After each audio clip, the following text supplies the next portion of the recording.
നമസ്കാരം. നമസ്കാരം. സാറേ, വട്ടിയൂർക്കാവിൽ ചിത്രം തെളിഞ്ഞു. ഉം. ആരൊക്കെയാണ് ആർക്കൊക്കെ വേണ്ടി മത്സരിക്കുന്നു എന്നുള്ളത് വളരെ വ്യക്തമായി. ശക്തമായ ത്രികോണ മത്സരത്തിന് കളമൊരുങ്ങിക്കഴിഞ്ഞു. LDFിന് വേണ്ടി CPM നിന്ന് നമ്മുടെ നിലവിലെ MLA തന്നെ VK പ്രശാന്ത്, കോൺഗ്രസ്സിന് വേണ്ടിയിട്ട് K മുരളീധരൻ UDF സ്ഥാനാർത്ഥിയാകും. അതുപോലെ BJPയുടെ സ്ഥാനാർത്ഥി ഇതാ പേര് പ്രഖ്യാപിച്ചു എന്ന് തന്നെ പറയാം. ഇന്ന് അവർ ചുവരെഴുത്ത് തുടങ്ങുകയാണ്. നമ്മുടെ മുൻ DGP R ശ്രീലേഖയാണ് BJPക്ക് വേണ്ടി അവിടെ മത്സരിക്കുന്നത്. പ്രതീക്ഷിച്ചിരുന്നതാണ്. എന്താണ് സാർ വട്ടിയൂർക്കാവിൽ സംഭവിക്കാൻ പോകുന്നത്? കേരളം ഉറ്റുനോക്കുന്ന ഒരു, കേരളം മാത്രമല്ല സാർ, ദേശീയ തലത്തിൽ കൂടി ഉറ്റുനോക്കുന്ന ഒരു സംഭവമാണ്. ഏതാണ്ട് ഒരു ചെറിയ മഞ്ഞുരുകൽ ഉണ്ടായതിൻ്റെ ഒരു വെളിച്ചത്തിൽ കൂടിയാണ് ഇന്ന് ചുവരെഴുത്ത് തുടങ്ങുന്നു എന്ന് ഇദ്ദേഹം പറഞ്ഞത്. ശക്തമായ പോരാട്ടം 2014. സാർ, അവിടെ ഒരു ചെറിയൊരു കാര്യം അങ്ങയുടെ ശ്രദ്ധയിൽപ്പെടുത്താനുണ്ട്. പൊതുവേ ഈ ശ്രീലേഖയും പാർട്ടിയും രണ്ട് തട്ടിലാണ് എന്ന് വരുത്തി തീർക്കാൻ നമ്മുടെ തലസ്ഥാനത്തെ മാധ്യമങ്ങൾ പെടാപ്പാട് പെട്ടിരുന്നു എന്നുള്ള കാര്യം സത്യമാണ്. അങ്ങനെ ഒരു അകൽച്ച അല്ലെങ്കിൽ അങ്ങനെ ഒരു ഒരു ഒരു ഒരു അഭിപ്രായ വ്യത്യാസം ശ്രീലേഖയും പാർട്ടിയും തമ്മിൽ ഉണ്ടായിരുന്നു. അല്ല, അത് ഞാൻ പറഞ്ഞല്ലോ, ഈ മാധ്യമങ്ങൾ ഇതിൽ മാത്രമല്ല. അല്ല, അവർ ഞങ്ങൾ തീരുമാനിക്കുന്നത് നടക്കണമെന്ന് പറയുന്ന ചില മാധ്യമങ്ങൾ കൊടിയുത്തി വാഴുന്ന ഒരു സ്ഥലം കൂടിയാണ് ഇത്. മാധ്യമങ്ങളെ ഇത് അറിവ് മീഡിയ ലിറ്ററസി എന്ന് പറയുന്ന ഒരു സൂത്രം കേരളീയർക്ക് പലപ്പോഴും ഉണ്ട്. ഇതില്ല എന്ന് ധരിച്ച് വശായി നിൽക്കുന്ന ആൾക്കാരാണ് ഈ മാധ്യമക്കാരെന്ന് പറയുന്നത്. ഞങ്ങളാണ് തീരുമാനിക്കുന്നത്, ഞങ്ങൾ പറയുന്നതാണ് ശരി. അത് കേരളത്തിൽ ഇത് കളിക്കാൻ തുടങ്ങി എത്രയും നാളുകളായി. അപ്പോൾ അവരുടെ വരുതിയിൽ നിൽക്കാത്ത ആൾക്കാരുണ്ട്. അപ്പോൾ അതിനോട് അവർക്ക് പരമപുച്ഛവുമാണ്. ഈ പറഞ്ഞ പോലെ അവർക്ക് വഴങ്ങാത്ത അത് ഈ ഒരു പെയ്ഡ് സംഭവം എന്ന, പെയ്ഡെന്നല്ല ഞാൻ പറയുന്നത്, പെയ്ഡ് സംഭവം എന്ന സംശയം ജനിപ്പിക്കത്തക്ക വാർത്തകൾ മാത്രമാണ് കേരളത്തിലെ മാധ്യമങ്ങൾ. ഈ അന്ത്യചർച്ചകൾ മാത്രമല്ല, ഇപ്പോൾ പോക്കറ്റ് ചർച്ചകളുണ്ട്. അതുകൊണ്ട് നമുക്ക് അതിനെ മാറ്റി നിർത്താം. കാരണം ജനത്തിന് ഇതറിയും. ഇതുകൊണ്ടൊന്നും അല്ല വാസ്തവത്തിൽ കേരളത്തിൽ, കേരളത്തിൽ നിന്ന് മാത്രമല്ല വട്ടിയൂർക്കാവ് അവിടെ മുഖ്യമന്ത്രി പിണറായി വിജയൻ പറയുന്നത് ശരിയാണ്, ഉറപ്പായും ശരിയാണത്. അപ്പോൾ മാധ്യമങ്ങളല്ല ഇവിടുത്തെ മാധ്യമങ്ങളാണോ അജണ്ട തീരുമാനിക്കുന്നത്? ഇപ്പോൾ CPM അജണ്ട തീരുമാനിക്കുക മാധ്യമങ്ങളാണ്? ഒരിക്കലും അല്ല. അതുപോലെ തന്നെ BJP അല്ല. അപ്പോൾ ഞങ്ങൾ ഇതൊക്കെ കൊണ്ട് നടക്കുന്നത് ഞങ്ങൾക്ക് എന്തോ കാര്യമുണ്ട്. ഒരു കാരണവശാലും ഇപ്പോൾ ഇന്ത്യയിൽ തന്നെ, വട്ടിയൂർക്കാവിലേക്ക് വരാം ഒരു മിനിറ്റ്. ഇപ്പോൾ ഇന്ത്യയിൽ തന്നെ BJP എടുത്ത പല തീരുമാനങ്ങളും മാധ്യമങ്ങൾക്ക് ചിന്തിക്കാൻ പോലും കഴിയാത്തതായിരുന്നു. അവർക്കൊന്നും സ്വപ്നത്തിൽ പോലും കാണാൻ. പിന്നെ ഇവർക്ക് ആ ഒരു തീരുമാനം വരുന്നത് വരെ ഇത് തിരിച്ച് അവർ അത്രേ ഉള്ളൂ. ഇതിനകത്ത് വട്ടിയൂർക്കാവിലേക്ക് വരാം. ഇപ്പോൾ വട്ടിയൂർക്കാവ് എന്ന് പറയുന്നത് നമ്മൾ പറഞ്ഞല്ലോ ഒരു ഹൈ പ്രൊഫൈൽ മണ്ഡലമാണ്. അതുമല്ല, സംസ്ഥാന സർക്കാർ ജീവനക്കാർ, എല്ലാ തട്ടിലുള്ള ആൾക്കാർ, സർവ്വ തട്ടിലുള്ള ആൾക്കാർ, പ്രത്യേകിച്ചും ഈ നമ്മുടെ സിവിൽ സർവീസ് ഉദ്യോഗസ്ഥർ ധാരാളം താമസിക്കുന്ന മണ്ഡലമാണ്. ഡോക്ടർമാര്, എഞ്ചിനീയർമാർ, അങ്ങനെ സമൂഹത്തിന്റെ ഉയർന്ന തട്ടിൽ, സാമ്പത്തികമായും സാമൂഹികമായും ഉയർന്ന തട്ടിലുള്ള, സർവോപരി ഇവർക്ക് ആർക്ക് വോട്ട് ചെയ്യണം, അത് എങ്ങനെ വോട്ട് ചെയ്യണം, എപ്പോൾ വോട്ട് ചെയ്യണം എന്ന് കൃത്യമായി ബോധ്യമുള്ള ഒരു വിഭാഗമാണ് വട്ടിയൂർക്കാവിലെ ആൾക്കാർ. അപ്പോൾ അതുകൊണ്ട് തന്നെയാണ് ഒരുപക്ഷെ പലപ്പോഴും, മാത്രമല്ല ഞാൻ വ്യക്തിപരമായ ഒരു അഭിപ്രായക്കാരനും കൂടിയാണ്, വട്ടിയൂർക്കാവ് കുറച്ച് ജാതി മത ചിന്തകൾ കൂടുതലുള്ള സ്ഥലം കൂടിയാണ് വട്ടിയൂർക്കാവ്. ഉറപ്പ്. അത് ഈ NSSൻ്റെ വോട്ടുകളൊക്കെ, അതായത് നായർ വോട്ടുകൾ കൂടുതലുള്ള മണ്ഡലമാണ്. പക്ഷേ NSSൻ്റെ വോട്ടുകൾ സ്വാഭാവികമായി കിട്ടുന്നില്ല എന്നുള്ളത് മാറ്റി നിർത്തി കഴിഞ്ഞാൽ ഈ ന്യൂനപക്ഷ സമുദായങ്ങളുടെ വോട്ടുകൾ കൃത്യമായി ഈ ഏകീകരിച്ച് ഒരു പോക്കറ്റിൽ ചെന്ന് വീഴുന്ന സ്വഭാവം അത്രേ ഉള്ളൂ. LDF എന്നുള്ള സംഭവം എനിക്കത് വ്യക്തമായി തോന്നുന്നില്ല. അത് കാലം നോക്കി ആണ് അത് തീരുമാനമെടുക്കുന്നത്. അപ്പോൾ ഒപ്പമുണ്ട് എന്ന് തോന്നത്തക്ക വിധത്തിൽ BJPയോടൊപ്പം നിൽക്കുകയും BJPക്ക് കിട്ടാത്ത വോട്ടുകൾ കൃത്യമായി വരുന്ന സ്ഥലം കൂടിയാണ്. UDF ജയിക്കുമെങ്കിൽ UDF, LDF ജയിക്കുമെങ്കിൽ LDF. ഇപ്പോൾ വട്ടിയൂർക്കാവ് എന്തുകൊണ്ടാണ് ഈ ത്രികോണ മത്സരം ശക്തമാകുമെന്ന് പറയുന്നത്? ശ്രീലേഖ എന്നുള്ള അല്ലെങ്കിൽ BJP ശക്തയായ കാൻഡിഡേറ്റ് കൊണ്ട് നിർത്തിയാൽ അതാണ്. ഇതിപ്പോൾ ഈ അടുത്ത കാലത്തായിട്ട് നമ്മുടെ ശ്രീലേഖ IPS വലിയ തോതിൽ ഇപ്പോൾ കോർപ്പറേഷൻ ഇലക്ഷനിൽ നിൽക്കുന്നു, മേയർ സ്ഥാനാർത്ഥിയെടുത്തോ കിട്ടും. അപ്പോൾ സ്വാഭാവികമായിട്ടും അവർക്കൊരു ഒരു ഹൈ പ്രൊഫൈൽ കാൻഡിഡേറ്റ് ആകാനുള്ള സാധ്യത അവർക്കുണ്ട് എന്ന് പറയുന്നു. സോഷ്യൽ മീഡിയയിൽ അവർ ഈ മുൻ IPSകാരി എന്നുള്ള ഒരു ബ്രാൻഡ്, പിന്നെ നായർ സമുദായം, ഇങ്ങനെയൊക്കെ ഉള്ള അനുകൂല ഘടകങ്ങൾ അവർക്കുണ്ട്. പക്ഷെ അവർക്ക് അതിൻ്റെ കാര്യങ്ങളിലേക്ക് നമുക്ക് വരാം. പക്ഷേങ്കിലും ഇതിനകത്ത് നമ്മൾ നോക്കുമ്പോൾ ഇപ്പോൾ BJPക്ക് വലിയ സാധ്യതയുള്ള മണ്ഡലങ്ങളിൽ ഒന്നാണ് പ്രൊവൈഡഡ് ഈ ചില കേന്ദ്രങ്ങളിലുള്ള വോട്ട് വർദ്ധിപ്പിപ്പോൾ കുമ്മനം തോറ്റത് കുമ്മനം രാജശേഖരൻ തോൽക്കാനുള്ള കാരണം എന്ന് പറയുന്നത് ചില മണ്ഡലങ്ങൾ, ചില ബൂത്തുകളാണ്, വാർഡുകളായിരുന്നു. അപ്പോൾ അത്തരം ഇടങ്ങളിൽ BJP ഏതളവിൽ വോട്ട് നേടും എന്നുള്ളതും കൂടി അനുസരിച്ചിരിക്കും ശ്രീലേഖയുടെ BJPയുടെ വിജയം. ശ്രീലേഖയുടെ വിജയം. ഇല്ലെങ്കിൽ ചരിത്രം വീണ്ടും ആവർത്തിക്കാൻ സാധ്യത. ഇപ്പോൾ നമ്മൾ കഴിഞ്ഞ ലോക്സഭാ ഇലക്ഷൻ്റെ കണക്ക് വെച്ച് നോക്കുകയാണെങ്കിൽ സ്വാഭാവികമായിട്ടും 2019 24 കണക്ക് നോക്കുമ്പോൾ വലിയ വ്യത്യാസങ്ങൾ. BJPക്ക് 50,000-ൽ പരം വോട്ട് 19 വട്ടിയൂർക്കാവ് നിയമസഭാ മണ്ഡലത്തിൽ, തിരുവനന്തപുരം ലോക്സഭ സീറ്റിൽ വലിയ വ്യത്യാസങ്ങളെല്ലാം പിടിക്കാൻ കഴിഞ്ഞിട്ടുണ്ട്. രാജീവ് ചന്ദ്രശേഖർ എത്രയായിരുന്നു സാർ അന്ന്? 19 50,000 പ്ലസ് 50,000 പ്ലസ് പിടിക്കുന്നു. ഇവിടെ വരുമ്പോഴത്തേക്ക് 53+ പിടിക്കുന്നു.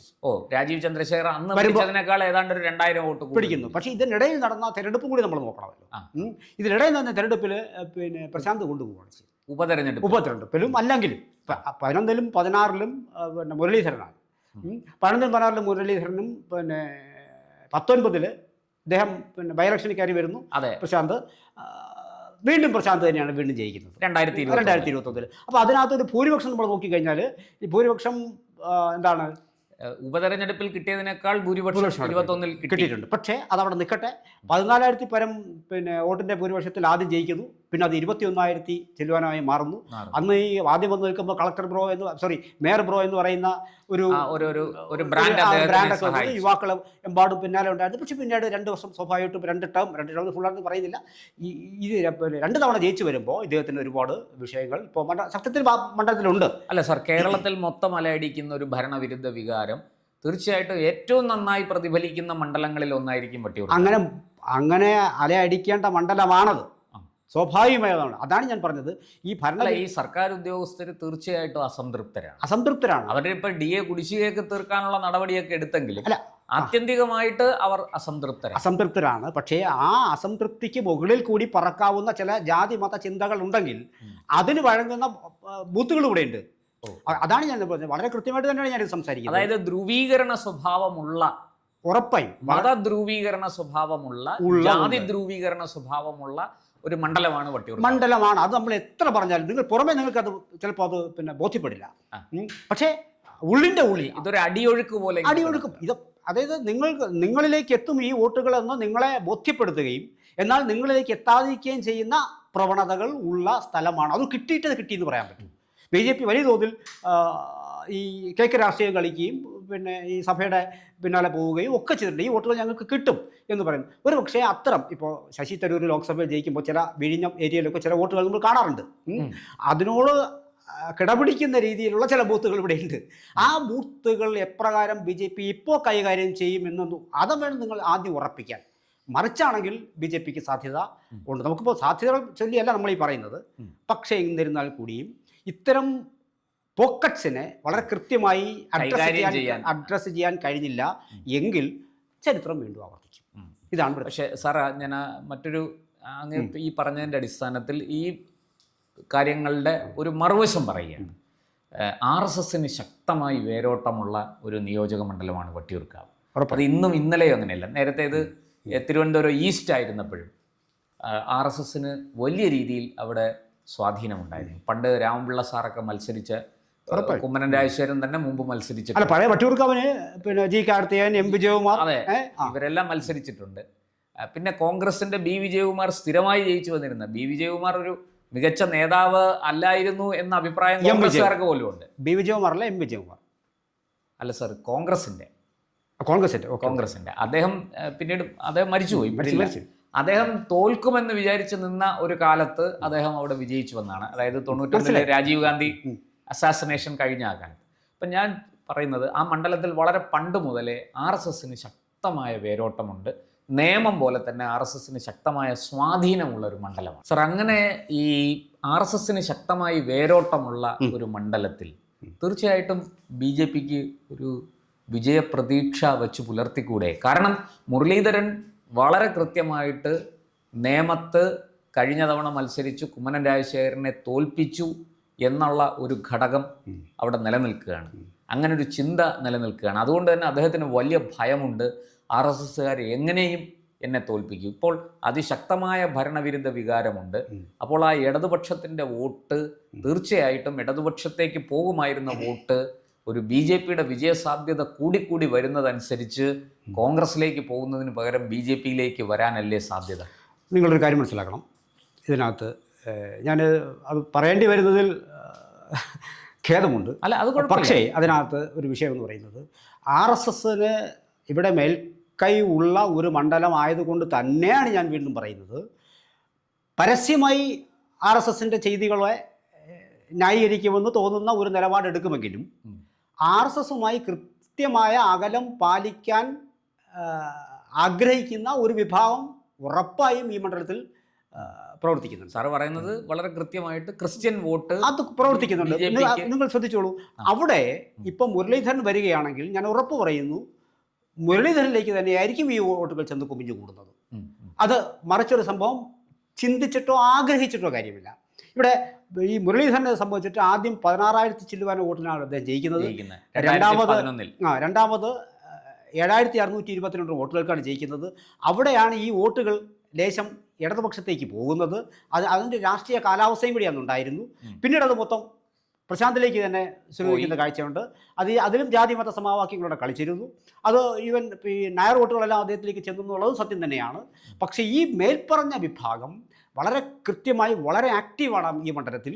അതുകൊണ്ട് തന്നെയാണ് RSSൻ്റെ മേൽക്കോയ്മയെ പരസ്യമായി തള്ളിപ്പറയാത്ത, എന്നാൽ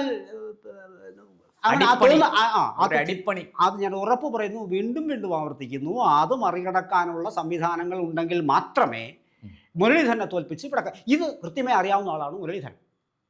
മുരളീധരൻ ഇവിടെ മറ്റേ ലീഗിൻ്റെ വോട്ടുകളൊന്നും ഇല്ലയെന്ന് അറിയുന്നതുകൊണ്ട് പണ്ടും അദ്ദേഹം പറഞ്ഞിരുന്ന കാര്യം, അദ്ദേഹം സ്ഥാനാർത്ഥിത്വം പ്രഖ്യാപിച്ച് ഇവിടെ വരുമ്പോൾ അദ്ദേഹം പറഞ്ഞത് ഞാൻ എവിടെ നിന്നാണോ വരുന്നത് അവിടെയുള്ള സാധനം ഇവിടെ ഇല്ല എന്ന് പറഞ്ഞു. ആ സാധനം ലീഗിനെയാണ് അദ്ദേഹം ഉദ്ദേശിച്ചത്. എന്നിട്ട് നേരെ തിരിച്ച് ഇവിടെ നിന്നും അങ്ങോട്ടേക്ക് പോകുമ്പോൾ ആ സാധനത്തിൻ്റെ പിന്നാലെ ഓടുന്ന മുരളീധരനെയാണ് കണ്ടത്.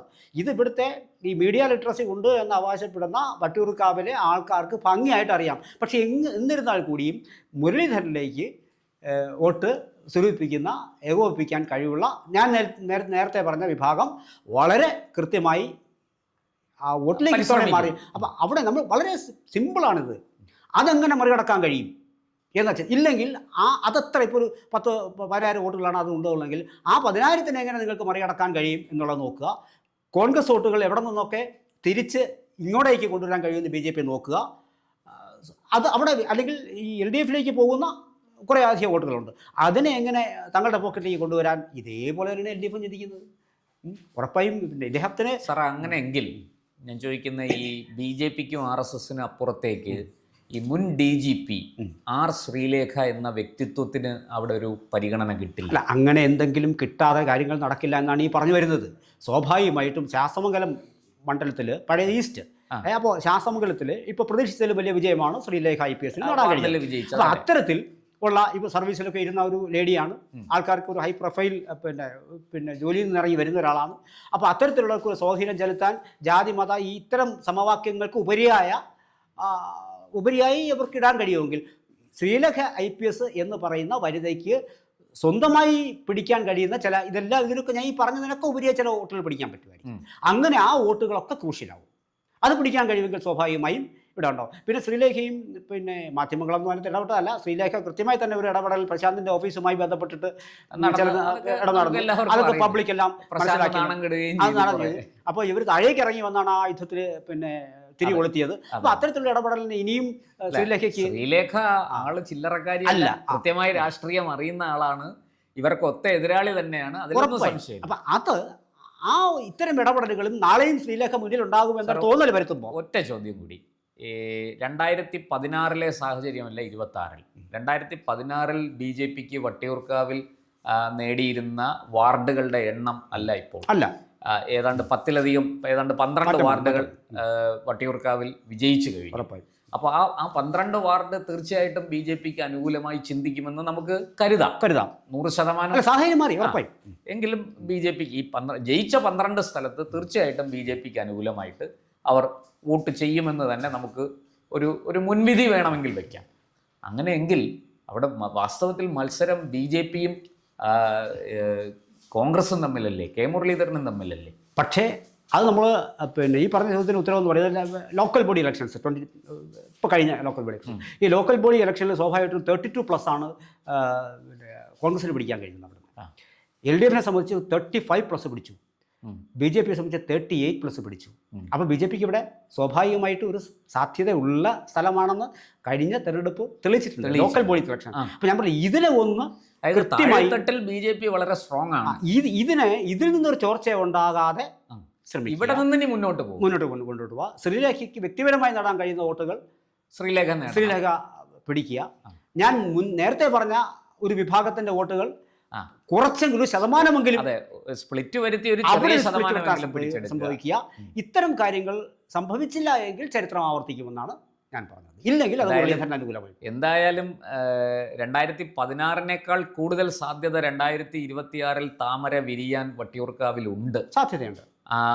വളരെ ശക്തമായ തീ വാറുന്ന മത്സരം തന്നെ വട്ടിയൂർക്കാവിൽ നടക്കും എന്ന് ഏതാണ്ട് ഉറപ്പ്. പക്ഷെ മറ്റൊരാളെ എഴുതിത്തള്ളാനും കഴിയില്ല. അല്ല, തീർച്ചയായിട്ടും പ്രശാന്തിനെയും മുരളീധരനെയും എഴുതി തള്ളുന്നില്ല. നമ്മൾ സാധ്യതകൾ ചർച്ച ചെയ്തപ്പോൾ ശ്രീലേഖയുടെ സാധ്യതകളെ കുറിച്ചാണ് കൂടുതൽ ഒരു ചേരുവകൾ വന്നത് ആ തരത്തിലാണ്. അതുകൊണ്ടാണ് നമ്മൾ ആ വിഷയത്തിൽ പോരാട്ടം കടക്കുമ്പോൾ നമുക്ക് വീണ്ടും ഇരിക്കാം. അതെ, നമുക്ക് ചൂട് കൂടി വരുന്നതിനനുസരിച്ച്, തെരഞ്ഞെടുപ്പ് ചൂട് കൂടി വരുന്നതിനനുസരിച്ച് നമുക്ക് ഈ വിഷയമായിട്ട് വീണ്ടും വരാം. നന്ദി, നമസ്കാരം.